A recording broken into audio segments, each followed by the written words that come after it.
Hello, my name is Dr. Denise, and this is this week's A Dose from Dr. Denise, where I hope to teach, show, and inspire you how to release your God-given health and life potential. It's been a few weeks since I recorded a dose, so I'm excited about the message that I want to share with you. So about a week ago, I got back from Baltimore, where I had taken a road trip, cross-country road trip with my son Hunter. We traveled from Houston to Baltimore to get him set up in his first apartment, and he has truly flown the nest now, starting full-time work. And we had a wonderful trip. We had some furniture that we could give him and help launch him correctly. So that was awesome. But it was very interesting as we were driving across country. We listened to music together. We enjoyed the sights. We enjoyed being with each other.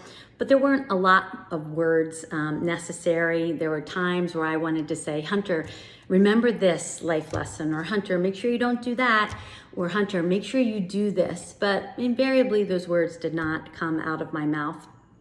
And the reason is because one of my favorite quotes is, what you do speaks so loudly, I can't hear what you say. What you do speaks so loudly, I can't hear what you say. And the original quote is from Ralph Waldo Emerson. He says said a little bit differently in his quote. It says, don't say things. What you are stands over you all the while and thunders so that I cannot hear what you say to the contrary. And so there wasn't a lot left to say to Hunter. It was in the doing of raising him for 21 years. And I'm confident that my husband and I did our best job possible to launch him as a good man. But the reason I bring this up is we are in serious trying times in this world. Man, the last several months, I just don't think I've ever seen anything like it in my lifetime.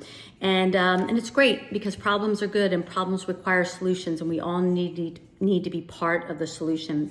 And one of the solutions I'm going to ask you is to say less and to do more. And believe me, when I'm speaking to you, I'm absolutely speaking right back at me.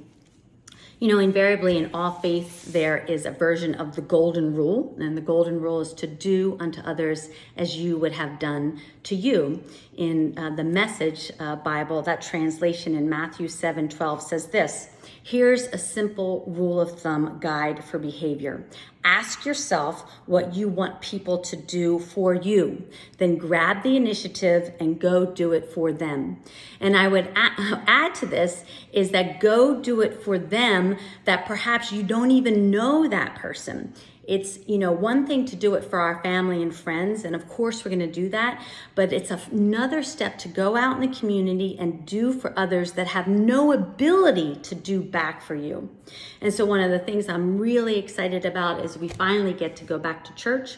And for me, church is not only a wonderful spiritual experience and a worship experience, but it's a way for me to get involved in the community, because where we all gather together, we can then disperse and go out and feed the hungry and build and share and provide for the needy. Because unless you are helping to alleviate the suffering of another human being, all your talk, all my talk really accounts to very, very little. I have come to the conclusion that whatever I post on social media, I'm not going to change the opinion of someone else that disagrees with me.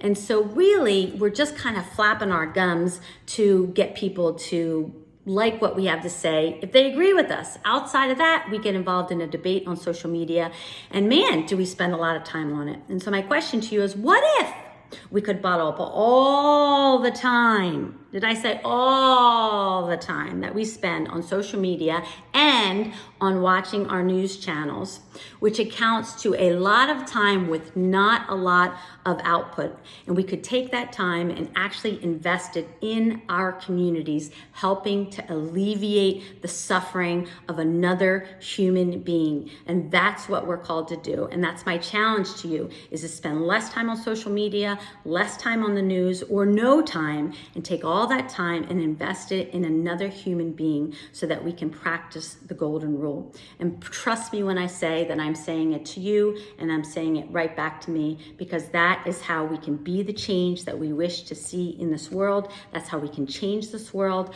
I'm not overwhelmed by these problems in the world. Problems are good. They require solutions, and the solution is right in front of us, which is to help a hurting human being. And we have the ability to do that.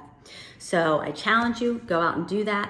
Peace out, and I will see you next Sunday. God bless you.